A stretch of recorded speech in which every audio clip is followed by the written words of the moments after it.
Hello everyone, my name is Abhishek and welcome back to my channel. In today's video, let's understand if Jenkins is still relevant in 2025 or is it outdated in the cloud native era. I'll talk about pros of Jenkins, cons of Jenkins. By the end of this video, you will understand if you still need to learn Jenkins or can you adopt Jenkins in your organization. So just make sure you watch this video till the end. An interesting story to start with. Back in 2014, when I started my software engineering journey, the first company that I worked with used Hudson as the CI system, which is right now called as Jenkins. Then I worked for various projects. I explored GitHub Actions, GitLab pipelines, Circle CI, Travis CI. I must have at least explored 20 different CI systems. Interestingly, the last company that I worked with, which is Red Hat, was also using Jenkins as one of their primary CI servers. In fact, most of the Red Hat products that you see are actually released through Jenkins. So what I'm trying to say, I have exposure to multiple CI systems and I have seen evolution of Jenkins at least from 2014 to 2025. So in this video, I will share my unfiltered opinion about Jenkins. Let's get started. It's important to understand about the history of Jenkins. In 2004, one of the developers at Sun System started this project called Hudson and started developing a CI system. Before that, cruise control used to be a popular CI server. However, Hudson came up with a rich user interface. It supported a lot of plugins. Because of that, a lot of companies started adopting Hudson. And many of them started migrating from cruise control to Hudson. All this was going good, but Sun Systems was acquired by Oracle. And in 2011, because of licensing restrictions of Oracle, an open source fork of Hudson is created and it is called as Jenkins. So Jenkins as a project is officially launched in 2011. However, roots of Jenkins goes back to Hudson. So a point to note here, Jenkins has a very long journey from 2004 to even today, that is 2025. A lot of companies use Jenkins. So as a product, it has 20 years of long journey. So it must have several advantages. Let's start with understanding pros of Jenkins, like why companies have been using this product for almost 20 years now. First and foremost, Jenkins is open source. So because it is open source, it is free to download, it is free to install and set up. A lot of MNCs, when they started with their DevOps journey, over the last 10 years, DevOps has become very popular. So MNCs started adopting DevOps. As part of that, they started setting up CI/CD, and the first option that they looked at was Jenkins. No, because it is free to use, they can perform some proof of concepts, and once they're good with it, they can set it up at the production level. So a lot of people, because it is open source, they started using it, they started exploring it, and they liked it. Also, when a lot of companies start adopting open source projects, obviously it develops a great community. Many people in these companies, if they are interested in contributing to open source, they usually add features to the product. That's how Jenkins added a lot of plugins. Today, if you look at Jenkins, it has thousands of plugins. You can find plugins to interact with version control systems. You have plugins to connect Jenkins with artifactories. It can connect to Helm. It can connect to your Kubernetes cluster. It can connect to virtual machines using publish over SSH plugins. So you ask for any plugin and Jenkins almost has it. So open source and backed up by a great community became one of the major advantages of Jenkins. Another thing to note, because it has great community, you can find answers to your questions in different forums. You can look for the solution to your problem on Reddit, Stack Overflow, over the internet, you have a lot of blogs related to Jenkins, right? It is also one of the great advantages. Today you have ChatGPT, you have large language models, but back then, if someone has an issue, even 3 years, 4 years ago, the popular choices used to be Stack Overflow, Reddit, and related to Jenkins, you can find almost any issue. On top of that, Jenkins is also VCS independent. So you can use Jenkins with GitHub Actions. You can use Jenkins with Bitbucket, almost every version control system. Again, it goes back to plugin. Jenkins has plugins to almost all version control systems. You can also customize Jenkins a lot.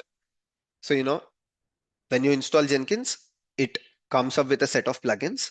It recommends you some plugins, but you can not install those plugins. You can install the plugins of your choice. You can upgrade those plugins whenever you need, or if you don't need it, you can just uninstall those plugins. So with Jenkins, you have a great flexibility and you can add a lot of customizations. Another important advantage of Jenkins, it can be self-hosted. Now this is very, very important, especially if you're working in banking sector or financial sector. Self-hosting is a very important thing. Many companies might not be interested in sharing information with their about their products. They might not want to share information of where their source code is hosted. They might not want to share information about the secrets within the organization, API tokens, or anything about their product. So such companies prefer self-hosting, and Jenkins supports self-hosting. Anybody can download, anybody can install, and they can scale it as per their requirement. Some companies, especially startups, if they're not interested in self-hosting Jenkins, there are also companies like Cloudbees. Cloudbees is a very popular contributor to Jenkins, and they offer an enterprise offering of Jenkins. If you want to compare this, just understand that Amazon contributes to Kubernetes, Azure contributes to Kubernetes, Red Hat contributes to Kubernetes, and they all sell Kubernetes as enterprise solutions. For example, EKS, AKS, or OpenShift. Similarly, Cloudbees also contributes to Jenkins, and they offer an enterprise offering of Jenkins. So you can use Jenkins as a self-hosted solution, or you can also go and use it as an enterprise solution. On top of that, there are these primary advantages of Jenkins. Now, what are the cons of Jenkins? Okay, so the advantages of Jenkins are definitely good, but what are the disadvantages of Jenkins? I mentioned plugins as one of the advantage. However, plugins is also a disadvantage of Jenkins, because if you look at some of the plugins of Jenkins, for example, let's say you want to build your source code on GitHub on every pull request. So Jenkins supports this plugin called GitHub Pull Request Builder. I'm sure a lot of people might have used it, but after a while, this plugin is deprecated and it is no longer supported. Of course, Jenkins suggests an alternative. So Jenkins says, you can use an alternate plugin, but when you go and look at that plugin is also not actively maintained. So what I'm trying to say here, there are thousands of Jenkins plugins. People start using those plugins, but after a while, because it is open source, it depends on the contributors of the plugins if they want to maintain that plugin, or if the contributor says we are not interested in this plugin anymore, or we don't want to contribute to that plugin. Companies who are using these plugins, they find it very difficult. Imagine there is a plugin, it is contributed by one single developer. After a while, this developer says, oh, okay, I'm not interested. Then all the companies that are using that plugin, they are impacted. There are so many plugins in Jenkins which are deprecated, which are outdated, and which are not very well maintained. Another primary disadvantage of Jenkins, I've also noticed this while I was working with Red Hat. The maintenance overhead of Jenkins is quite too much. Imagine you download the free version of Jenkins and you install that free version. To some extent, it is okay. But companies like Red Hat, where there are 10,000 employees, and imagine all the employees start using Jenkins, a lot of times there is a downtime. A lot of times you will see the slowness because you have self-hosted Jenkins and you can scale it to some extent. As you keep scaling it, the product, which is Jenkins, should also support proper load balancing. It should also support, switching between the agents, which I've seen at scale is not that smooth. Yeah, if you have a small team of 50 people, 100 people, it's totally fine. But when you have a company with 10,000 people and they are all using Jenkins, the maintenance overhead is too much. When I say maintenance overhead, it is also about upgrades.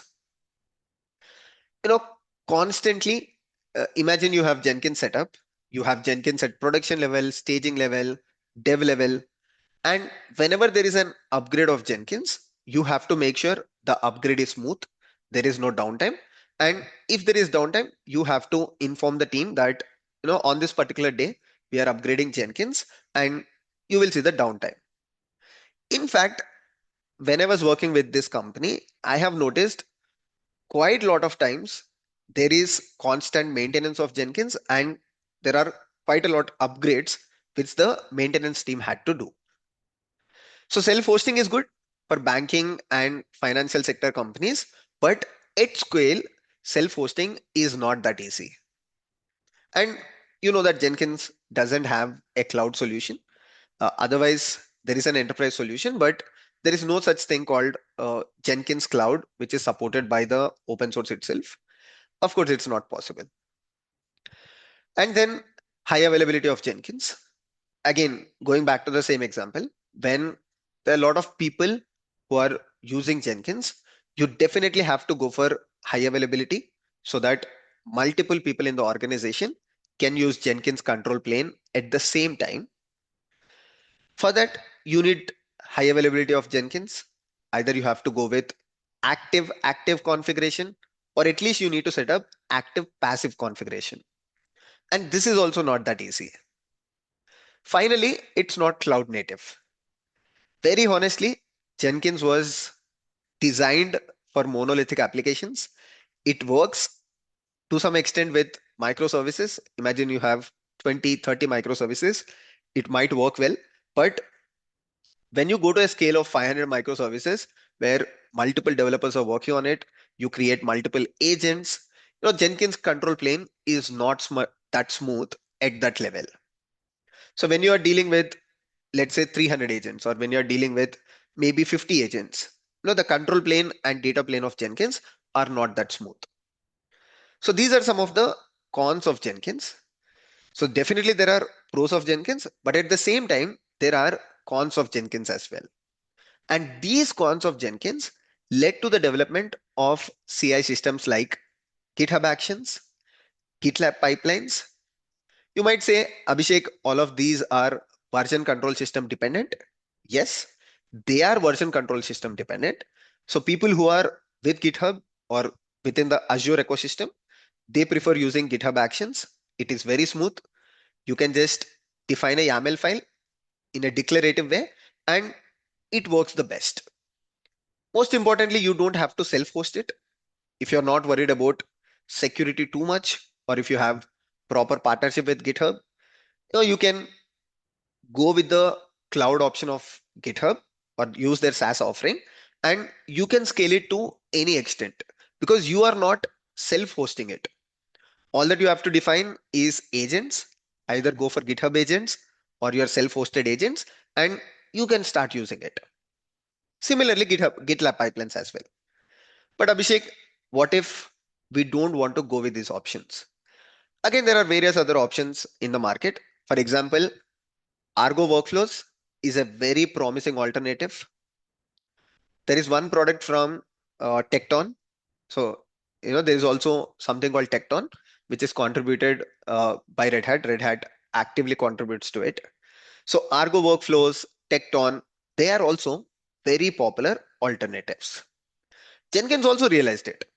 I'm not saying Jenkins hasn't realized that it is not built for cloud native. It also started working on a new product called Jenkins X. So Jenkins X is a cloud native alternative to Jenkins. And it is also backed up by a CD Foundation, and they're actively working on it. I'm sure many people will start adopting it because people using Jenkins, they might want to take a look at it, and they might want to explore Jenkins X. Going back. So these are pros and cons of Jenkins. Now the question is, if there are cons of Jenkins, why MNCs are still interested in Jenkins? Now there are a lot of companies which have been using Jenkins for a while, and kind of they are not migrating to new CI systems. Why? One of the major challenges with CI systems is that it's not that easy to migrate.